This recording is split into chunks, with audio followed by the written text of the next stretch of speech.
play me something? Yeah, I think so. All right, I'm gonna be listening. All right.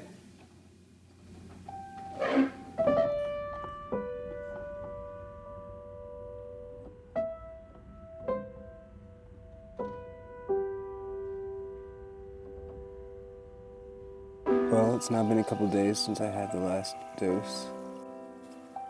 And I feel basically okay. Definitely a little more tired, but okay. A little nauseous too. This particular type of chemo is fairly well tolerated, and fortunately, it's been true for me. Tomorrow, I will actually receive the cells themselves, which last time it was sort of anticlimactic because it was over in about 2 minutes. They just take this big syringe and inject them, and that's it. The cells themselves did not lead to any adverse side effects last time, really, so I should be fine. This time I'm coming into it way stronger, so hopefully I'll experience even more benefit. That's, who knows. Yeah, we'll see.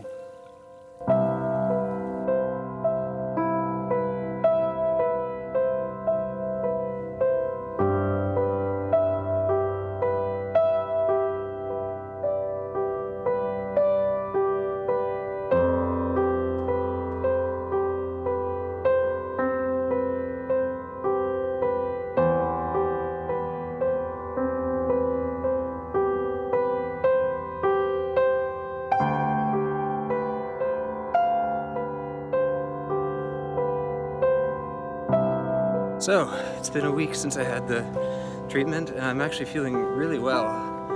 Definitely back to where I was before, which is a high point in the context of my life. Part of the reason I'm doing this is to capture this time of well-being and perhaps preserve it longer.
I now have to wait around here for 2 more weeks just to have routine checkups. And I really couldn't be in a better place to do that because I'm next to this expansive, gorgeous woods that I get to walk through every day. And I can walk to the hospital and I can walk to a grocery store. So I'm just kind of all set. I have plenty to do with music, and it turns out there are other musicians around who want to play with me, so I'm way less lonely in the music than I expected to be. So it's really turning out to be a very positive, good time.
just for hospital patients and their families, to put them up while they're going through whatever treatment they have. And that means that I'm constantly surrounded by people going through things often much worse than mine, and it's pretty wild. Way before I considered documenting my own story, I'd been interested in talking about other people's stories, and that was on my mind when I first arrived here 3 weeks ago. And I immediately met someone who really needed to have their story told. I thought I'd share some of that right now. Here's my friend Robert. We're talking about Elizabeth Jackson, my wife. She has a very rare disease called Stevens-Johnson syndrome. It's a drug-induced vasculitis, a very, very rare disease that causes boils, and then the boils busted open and just left open flesh. And her arms are raw from the top all the way to the bottom. They say she's going to definitely lose her right hand. I was expecting that, but now they're saying that she may lose her arms. I wish everyone could meet Elizabeth. She is so kind. Her smile just lights up the room. She's just like, it's like the sun shining through the trees. She's such a good spirit. There are angels that walk among us, and I think she's one of them. I know I'll spend forever in heaven with her because there's not enough years in this world for the way I love that woman. She is and always will be the love of my life, and that's the truth.